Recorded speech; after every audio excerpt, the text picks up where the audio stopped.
Hey, this is Blake Chastain, and you're listening to Let's Talk About Text. It's a show where Scott Okamoto and I talk with our guests about what we're reading. That's the whole deal. You're up to speed.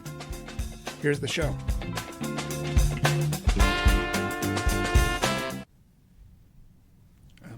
Scott, how's it going? It's going. It's whether that could mean a lot of things. I realize democracy it could be on its way out, so that's going. Oh yeah. And but we don't want to think about that. But life is going. How about you? Yeah, same. And, we were talking a little bit before. You had quite the fun, creative venture. It seems like over the last week or so. You don't have to talk about it if you don't want to. Yeah, no, that's cool. Like I am not an actor, although I pretended to be a college professor for like 17 years. So I do have a body of work. Not everyone was convinced by my performance, but I feel like there's some acting there, like to create this persona of, I don't know, someone who knows what they're talking about. I have a bunch of friends who make movies and stuff, and I've been background in a lot of things, stood on set. It's really boring. Oh my gosh, it's just a lot of standing around waiting for lighting to be fixed or props to be positioned or cameras to be lined up, and so I've been on set, but I've never been in, like, I never had lines. So I had to be in this sketch comedy thing, and I can't talk about it. Super secret. But yeah, it's probably going to be a little controversial. But yeah, like most good sketch comedy. Yeah. I mean, you got to sort of push the envelope. It's pretty subversive.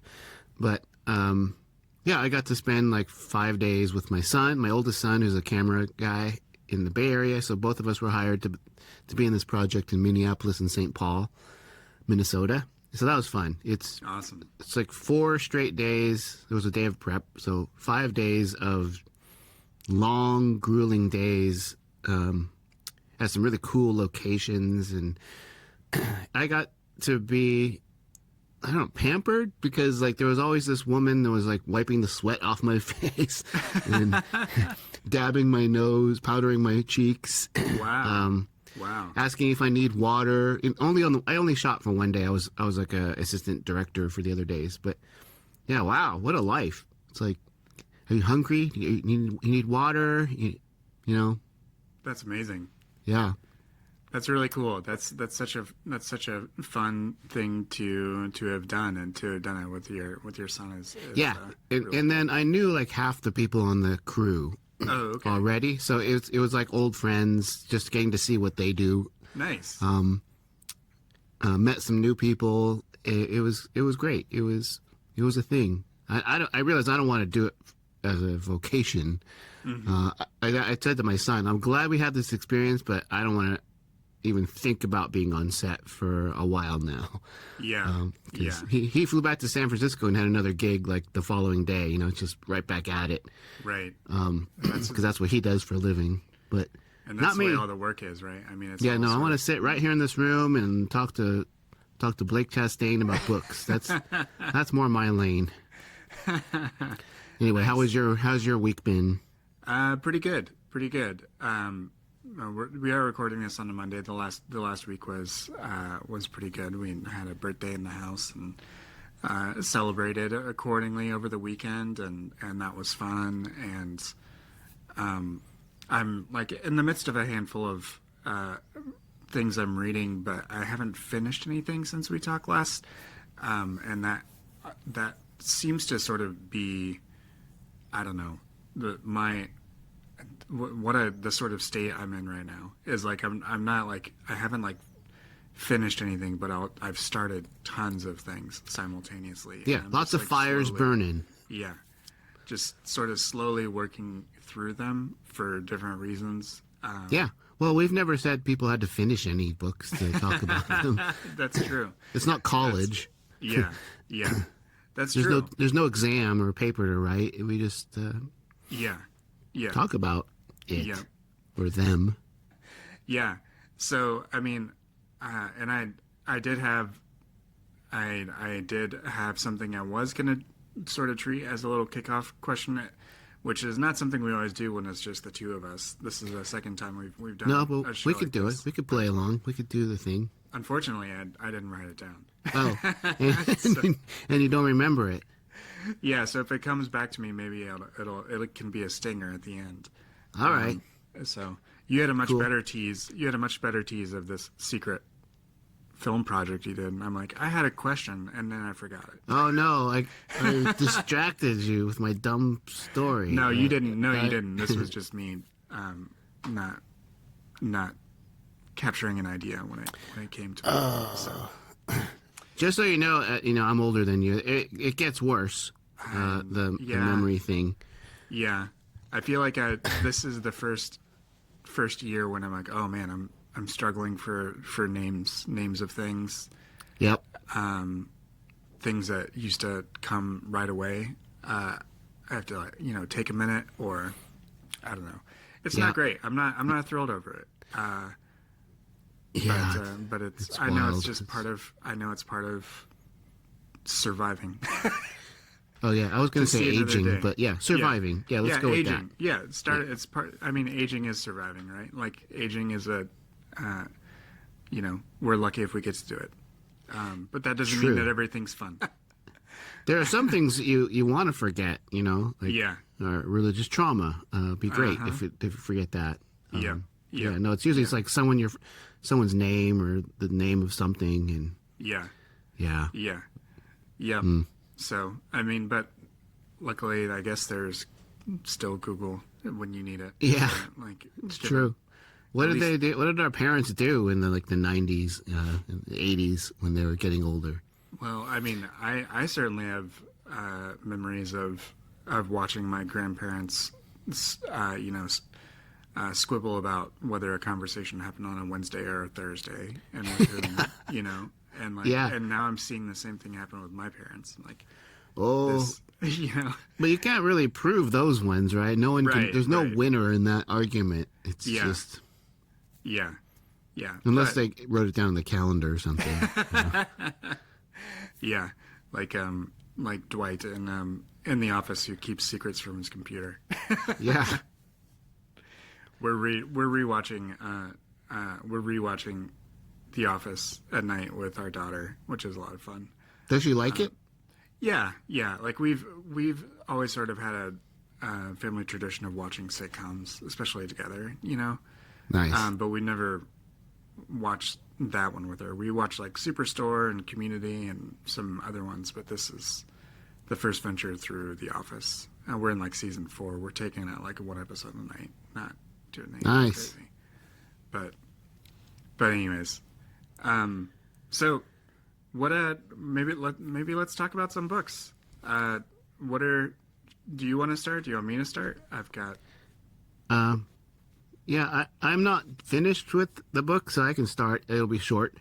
There's a woman named Virginia Duan here in California, and she's kind of been loosely involved in the deconstruction world too. Mm-hmm. I met her through. Jesus, where did I meet her? Anyway, I'm gonna have her on my podcast, and I think she's self-publishing these books. And she's a huge K-pop fan, which is usually a non-starter for me. I hate K-pop. Like, Oh, really? it just like nails on a chalkboard to me. As a musician, it's just there's nothing organic about it. Everything's like perfectly tuned and synced up, and so none of those stars actually write anything. Although she gets really upset with me when I say these things because.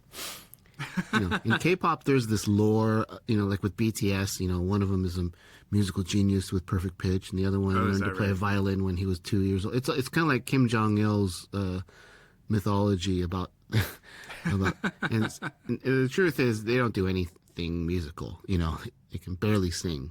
Some of them can sing, but not all of them. Anyway, I agreed to read one or both of these two books that she wrote about the K-pop world.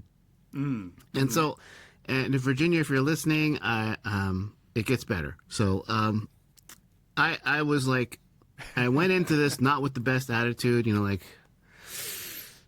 okay. So here's low expectations, and at first I was kind of like not feeling it, but like Virginia's a pretty good writer, and creates this character, a singer named Katie Wu, who is actually Chinese, and there are actual Korean people, and I knew this about K-pop. There's people, there's Japanese people in there and Chinese people, but she kind of like casts all of the East Asians in this book as like superstars, who rule the K-pop world, which to me is completely uninteresting. But she creates these characters that have these like backstories, and Katie has this really tragic family life and goes through all this stuff.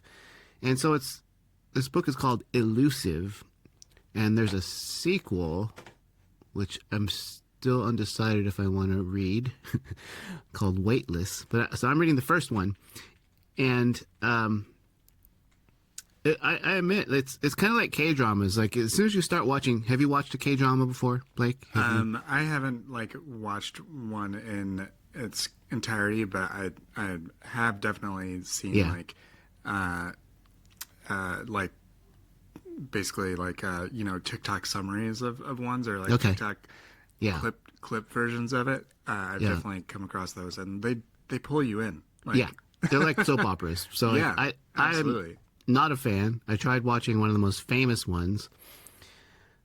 I kind of got sucked in, and I'm like, okay, I think I can see this. And then I'm like, I just happened to ask my friend who's Korean, like, how many more episodes are there? And she's like 6 million or some number. Like, I'm like, oh hell no, I can't. It was like 40 episodes. It was like, we're only like 5 in. I thought this was going to be wrapped up soon.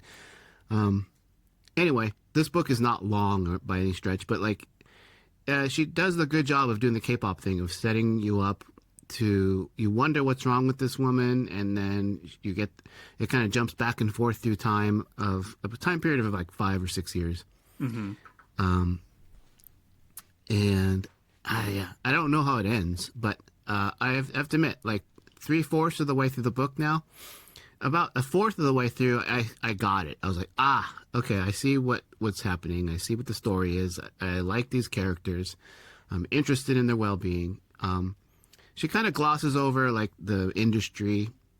Like, I generally don't like books, and I know I'm trying to say good things, but I'm not a big fan of like books that peddle in fame. Like, here's a super famous person, and they're so cool they don't even care about their fame. And so you don't get a lot of like the interior life of the ins and outs of fame. Like huge superstardom.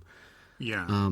So the story plops you right into like behind closed doors of these supposedly super famous people, who I would not know who they were they real, because I don't follow this scene. So in that sense, it's a nice peek into, I don't know, what might be the culture. The K-pop is such that it's so highly controlled by the government, and by the handlers of all these stars.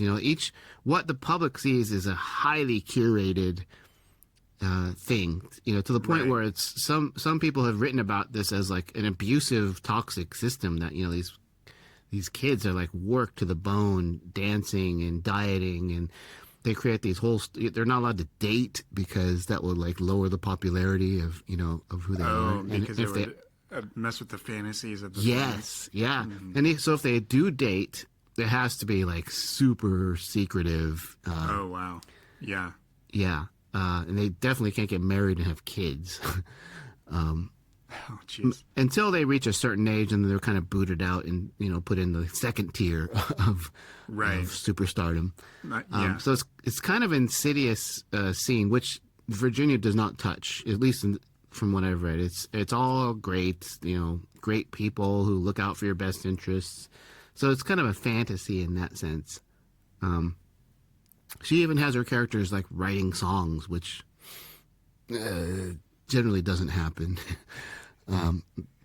They're not worried about like what key the bridge is going to be in, and what the lyrics are even. A lot of these songs are written by professional songwriters. Like American pop. It's not any better or worse than American pop in that sense. But anyway, Right. so Katie, how much can I say?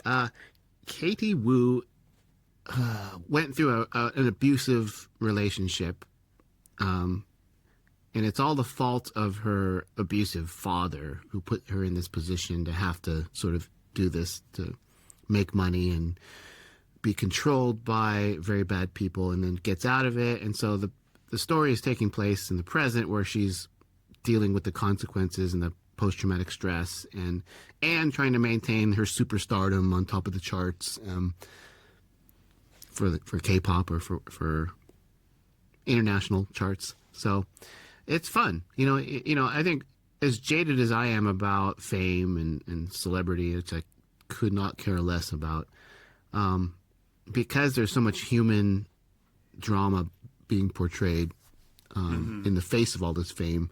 Yeah, it's fun. I'll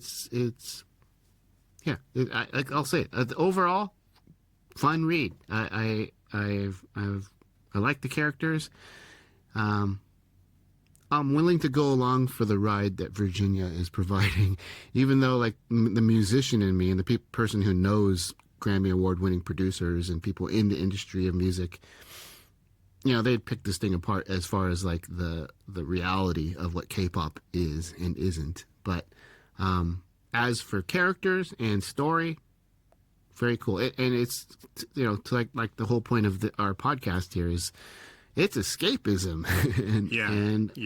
And God damn it, I need some escapism. And so, yeah, I'm in for the ride. That's cool. So Virginia Duan is the author. Yeah. What was the name of the Duan? Duan. Okay. Yeah. And then Elusive. Elusive. Yeah. Nice. I think they always come in threes, so there's probably a third one coming as well. Yeah. I think the second one just came out this year. This one's a couple years old. But yeah, That's K-pop, cool. man. Like, if I had never met her, I would have never read this book. And because I avoid K-pop like the plague. It's like it is the plague. If you're a musician that cares about, like, and I should explain, like, I'm old, so take that for what it's worth.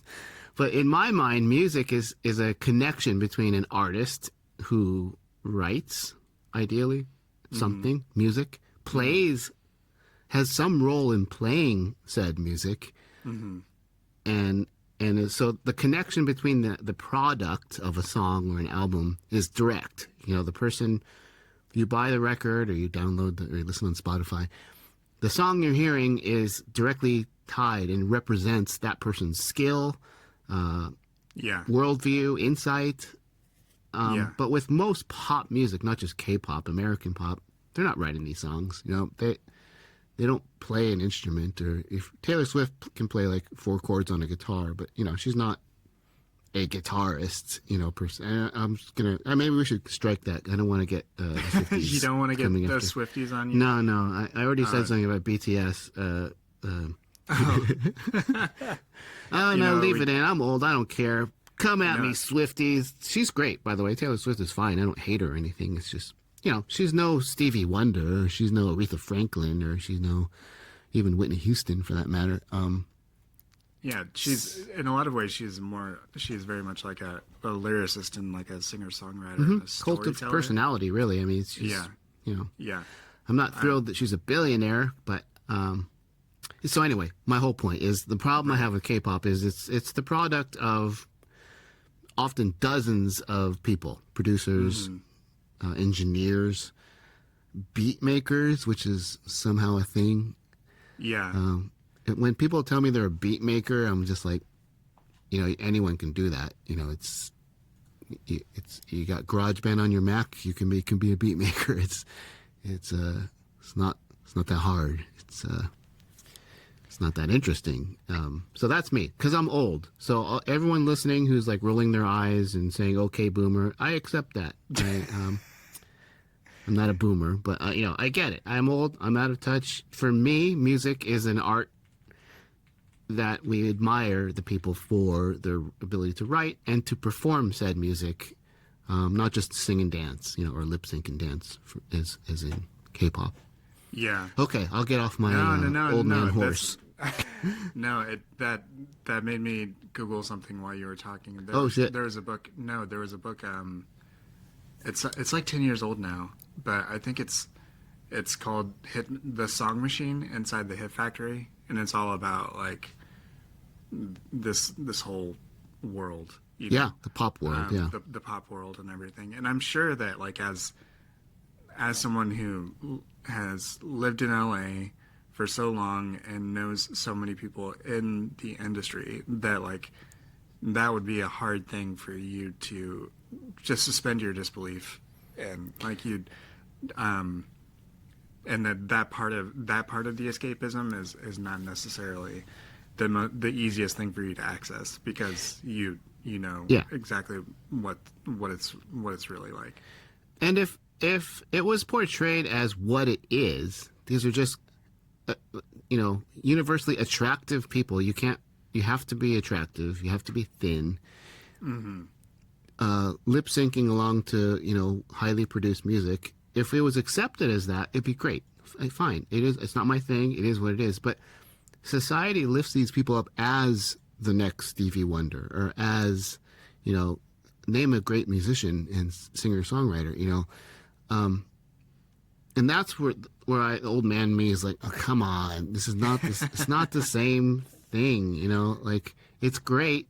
I'm sure they work a ton to get those dance moves down, and the choreography and the timing with the lasers and the lights, but it's not the same thing as someone standing there with a guitar and singing a song that they wrote. It's just not, to me. Right. To the average person, it is the exact same thing. They're all just amazing musicians, but not to say that you and I aren't incredibly good looking, Blake, but if we wrote Taylor Swift songs, the exact same songs, no one would give a shit. We're not going to become billionaires with Taylor Swift songs. If you could go to an alternate universe and we wrote all these songs, no one's buying them. No one's listening to them. You don't think me performing All Too Well, a 10-minute version of All Too Well about Jake Gyllenhaal, would be a hit? I'm sorry, man. It's, you're a handsome fellow for sure, but we're not Taylor Swift. Is that really a 10-minute song? Oh, there is a 10-minute version like that. So yeah, I saw the video. It's the same 4 chords over and over for 10 minutes. It is very much. Them. I mean, for what it's worth, like, Highway 61 or Desolation Row or whatever is like a very like those songs are a repeated guitar refrain and then just a shit ton of lyrics, and that's very much what that particular track is all about. It's like it's the story, and it's the that part, and that's great. I to take nothing away from that. Yeah. And I see your point. I see your point. I'm not interested. And I think that's the thing. I feel like that's the part of like getting older, right? And like older and wiser is that like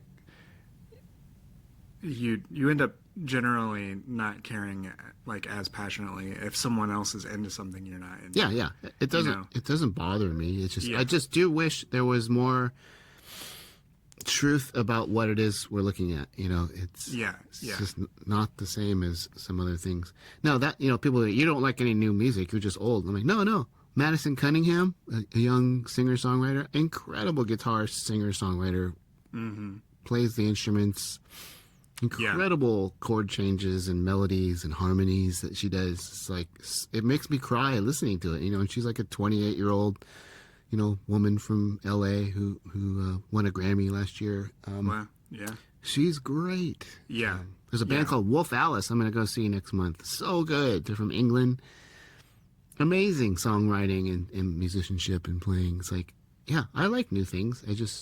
For my whole life, I've never been into just, candy pop, Yeah.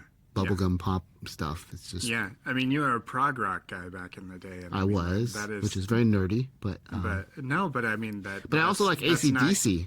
You can't get more simple than AC/DC. Yeah, It's all rage and 3 chords. You know, like it's great. But if they wrote those things and they played those instruments and they, you know, did the thing, it's like, you know, like the other album, the album that came out when I was in high school or middle school, Presidents of the United States of America. Yeah, I saw them at the Fillmore in San Francisco. Yeah, they, you know, and I was talking to Emily about this. I feel like Presidents, they were one of 2 bands I heard rumors about back then that like the singers only knew power chords. Yeah, he plays a 3-string guitar. That's all he needs.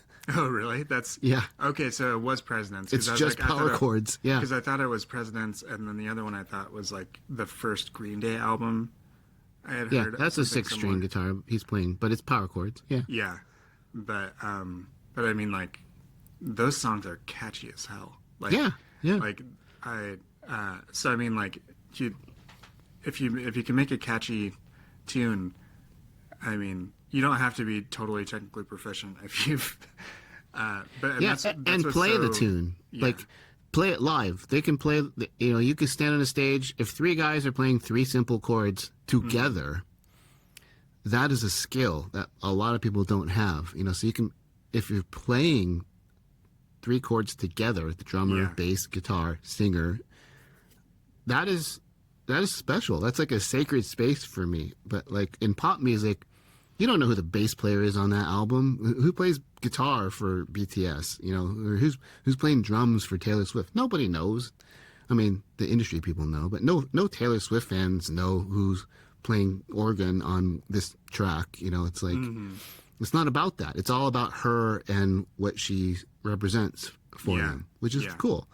The lyrics that she wrote, right? And that's just not what I'm into. It's like I want to know who's the bass player on that track, or I want to know, and I want to see them on a stage playing together, because you have to listen to each other and be in the same tempo and be in tune and play these songs together, and that's what's magical about music for me.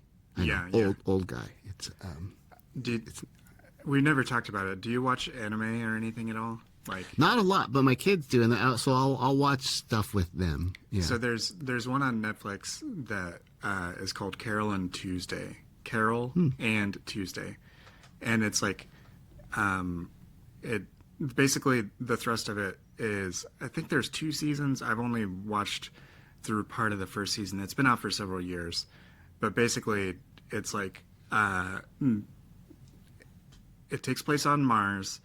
The only thing you really need to know, and the whole pastiche is, you know, it's basically humans have terraformed Mars and people are just living their lives up there like they were on Earth, right? Nice. And there is this world where all the pop music is generated by AI, and then these 2 women, like one is like a like the daughter of a wealthy socialite, and the other is just a down on their luck. Like, they're from 2 different worlds, but they're both musically inclined, and they both like to actually play, and then they start playing together, and it's like the story of how the humanity sort of breaks through. That's beautiful. And so I mean, like, it's a very sort of the episodes I've watched, like, they're very I'm not going to say they're like Miyazaki or anything like that, because actually, like, Studio Ghibli is like a big, like, cultural hole for me, or gap or whatever. But I mean, it's very sort of almost contemplative, like the pace. So sometimes if you're not like into it, or like if you're in like an altered state, it'd probably be amazing. You know, like if you have an edible or something, and you're like, you know, you're good to go to watch. Yeah, no, I'm in. But it's on Netflix. Okay. But that is sort of, and then like the big bad is this guy, this like music label exec who just wants all the music to be AI written, and this other guy is like trying to position himself as their manager, and like it's just it's fun. It's a fun show. So. And I just want to finish by saying Virginia Duan's book Elusive. You know, I don't ever want to talk about a book on here where I don't give a thumbs up. Right. Yeah. And so I'm giving it a thumbs up, even though I have opinions, thoughts about K-pop, Right, and pop in general, not just K-pop. And but I feel like even with my disdain for this form of music, I'm giving the book a thumbs up because I think people would enjoy it, and I have enjoyed it. So nice. Yeah. Well, that's good. That's awesome. Well, definitely have to check that one out because I gave a blurb to a book recently that was also like evangelical sort of related. I'll just mention this quickly. Manly Man of God by Catherine Strange. It sort of like takes place in a sort of fictional version of Mars Hill. That one was a fun read. I wouldn't like. It was like interestingly sort of cathartic. But I never attended a church like Mars Hill. But I mean, it's very reminiscent of the sort of like power trips and stuff of Mark Driscoll and similar people. But that was a fun read, and that one just because you mentioned our connection to the deconstruction verse. Yeah, I thought I'd throw that one in there. But the main book I wanted to mention that I'm working through, I also haven't finished it.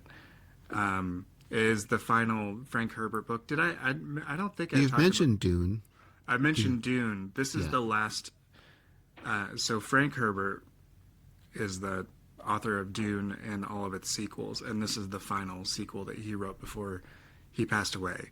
And then his son Brian Herbert ended up like sort of writing other books in the universe, but a lot of the established fandom sort of sees that as a different sort of class of story, instead of it being like the Frank Herbert canon. So this is sort of where it ends.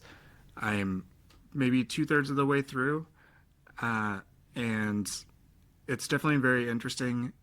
I know I've talked about Dune in prior episodes, and it's sort of, this book is sort of a culmination of like a year or two of like reading through these novels as some of my escapism, right?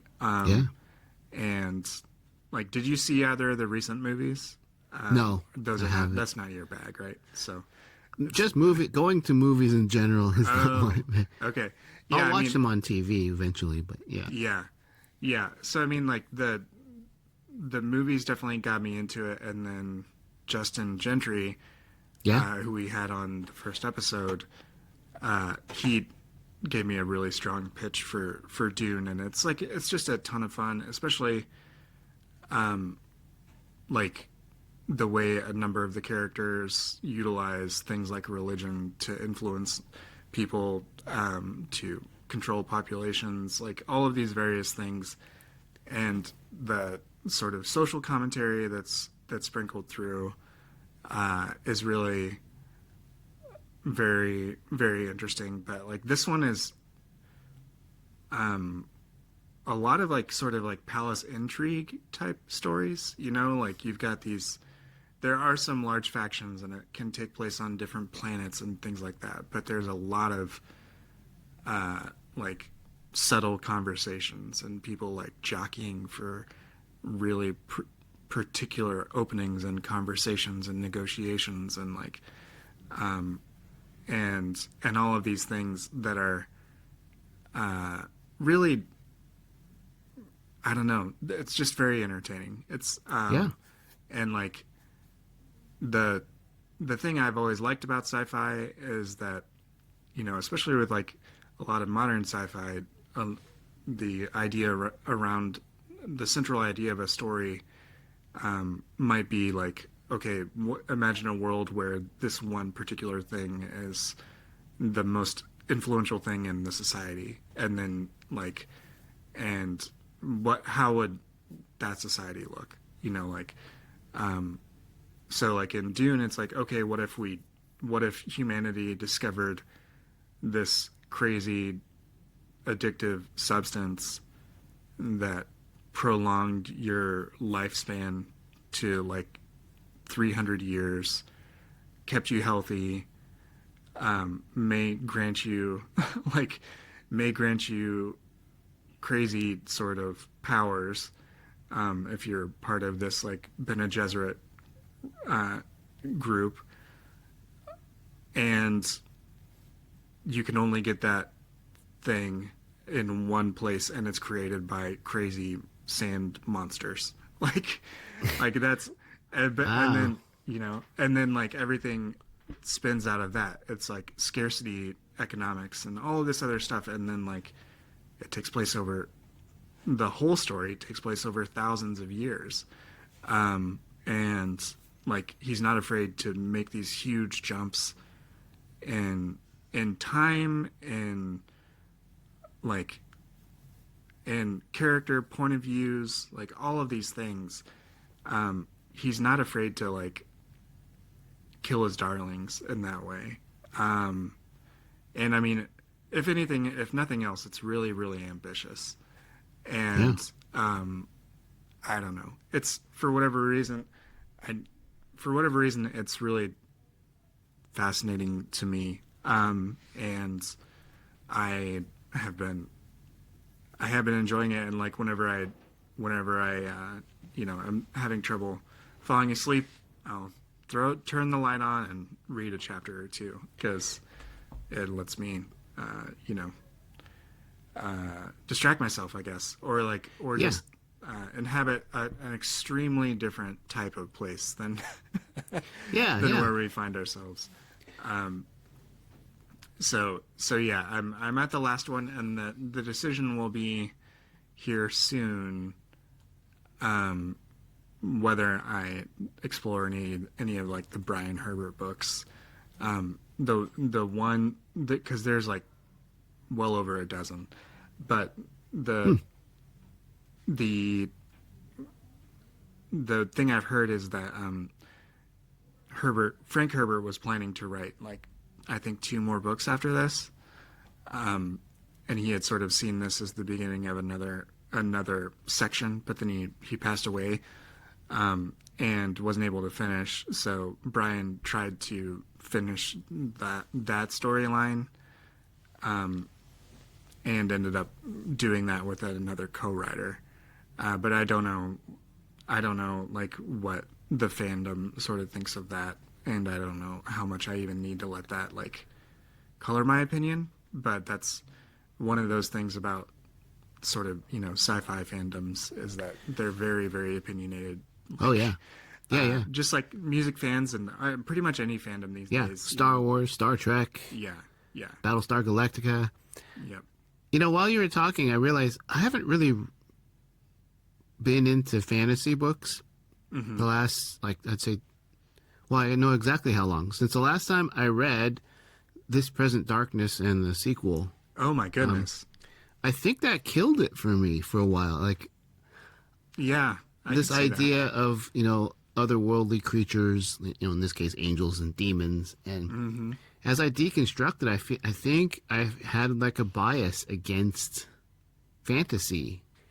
And I've read a few things, but like, I really want to get back into it. You know, listening to Justin and Cortland and Megan talk about, and Tori talk about their love of these fantasy books, and listening to you talk about Dune. It's like, I love these stories. I grew up reading tons of fantasy, all the way through high school, and I was like, why haven't I like wanted to get into it? I think the deconstruction thing kind of like took me out of it for a while, for decades. Yeah, I think especially one as like heavy-handed as This Present Darkness and Piercing the Darkness, or whatever. Piercing the Darkness. He was actually the commencement speaker at my college graduation. Yeah. He gave a weird speech, but especially like a really heavy-handed ones like those where like the Christ-like imagery and everything is so. And everyone who's like educated or part of the media are demon infested. Yeah. evil people. Yeah, yeah. So I mean, like Lord of the Rings. Did you ever read those back in the day at all? Or Yes, in like middle school and high school. oh, okay. So yeah. So like, yeah. I mean, those are fun because like when I went whole hog into Lord of the Rings, like I read a biography of Tolkien Yeah.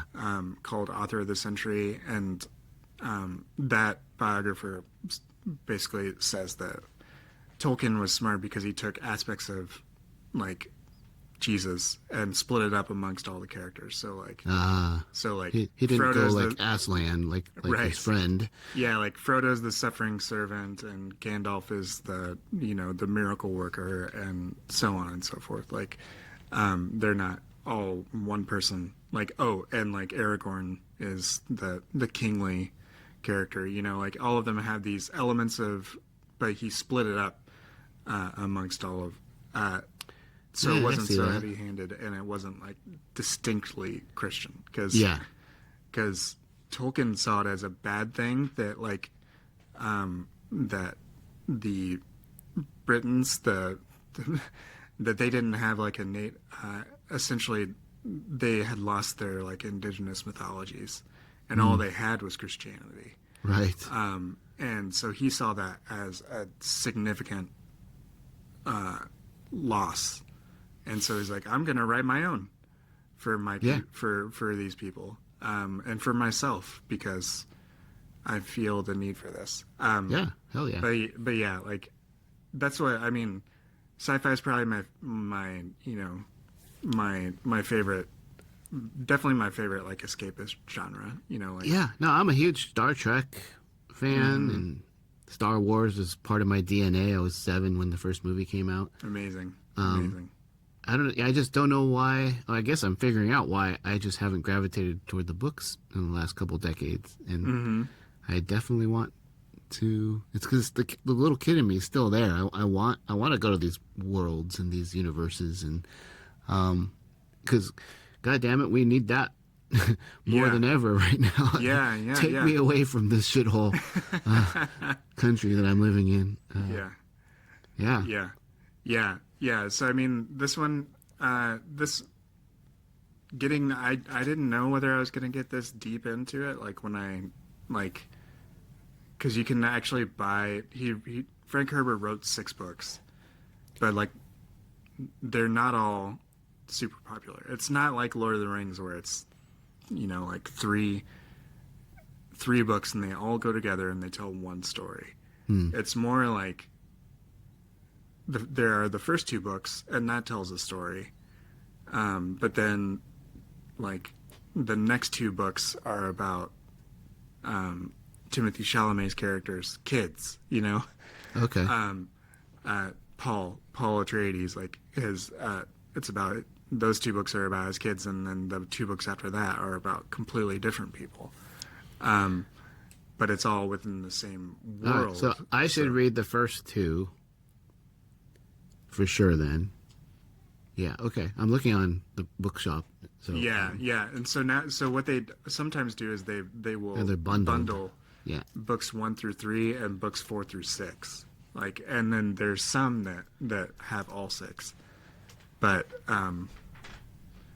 like when I was doing a little bit of like research into this, I sort of got onto Reddit, but I didn't want to be totally spoiled, so I sort of bounced off quickly. All right. But anyways, all right. Well, thanks for helping unlock this psychological block for me. There Blake, you go. Yeah. I'd be curious what where that leads you now that you're. So, I have a follow-up question for you. Did you feel sort of like allergic to anything that sort of had like a magical element? Did you only really want to read realistic fiction stories? Just like however you want to put that. Like, I guess like maybe like Murakami. Some of his stuff is like magical or like a little bit of imaginative or sci-fi inflected worlds, right? Did those types of books not appeal to you during that period? Probably, I think because I did a Master of Arts in writing and read like a couple books a week during that period. Yeah, yeah. And they were all like these sort of highfalutin, either nonfiction or like literature. You know? Right. Not just classic, but the kind of books that are kind of hard to read. That kind of they're not easy reads. They're not fun reads. You have to sort of slog your way through and figure shit out. And I think I was like, challenge accepted. I can hang with the intellectual crowd and the academic crowd, and so I read like everything from Virginia Woolf and Toni Morrison in the past to stuff that you would read about in the back section of the Atlantic and book reviews or the New Yorker. Snobby shit. And because I think I was in my 20s and 30s, I was trying to fit in with this would-be elite crowd of people who read literature. And it's not that I looked down at science fiction and fantasy. It's just I think I was just trying so hard to extricate myself from whatever this present darkness was and sort of prove my intellectual mettle with quote unquote elite stuff. And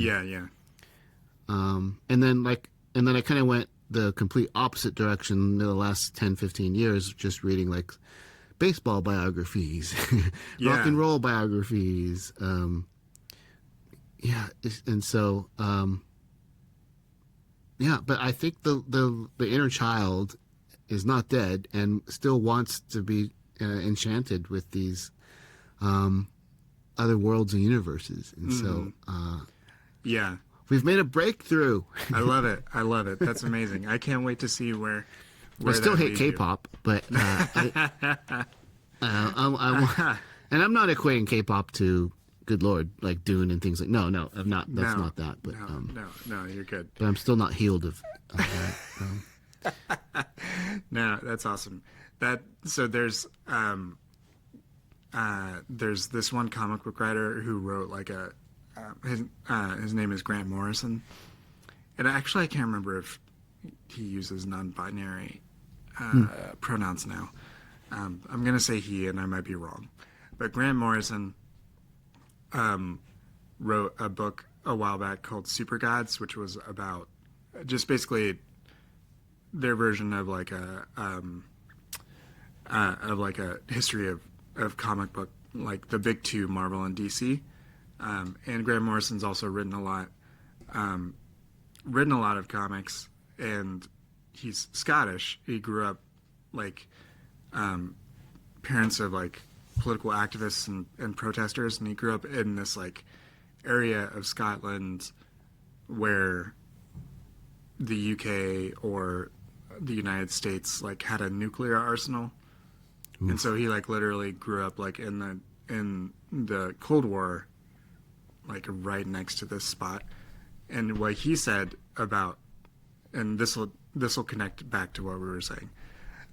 What he said is the reason he loved superhero comics is because Superman, as a symbol, could take a nuke on the chest and not even flinch. And like that meant the world to him as a kid, like in this in this place where he had no control. He had no control over what his like his activist parents were protesting. He had no control over what the government was doing, but he could read these stories and he could go to that place where he, even as a little kid, could feel sort of empowered, or at least made to feel a little safe. Which is like, damn, that is why stories, that is why books of all kinds, that's why they fucking matter right there.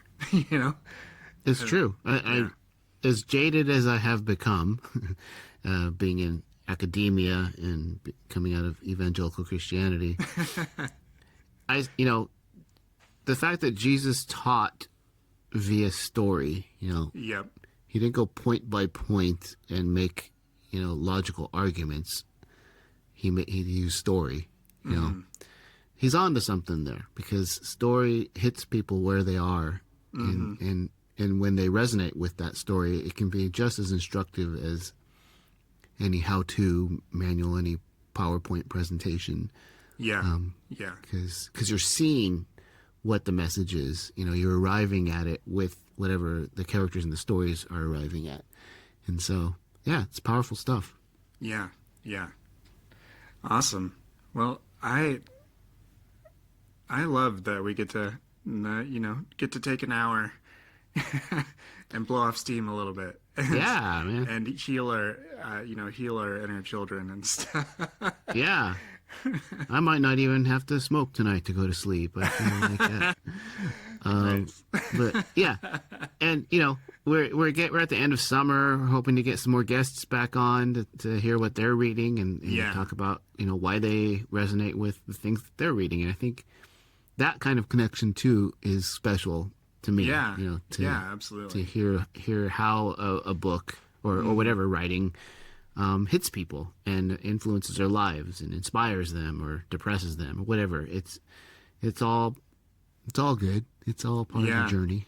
Yeah, absolutely.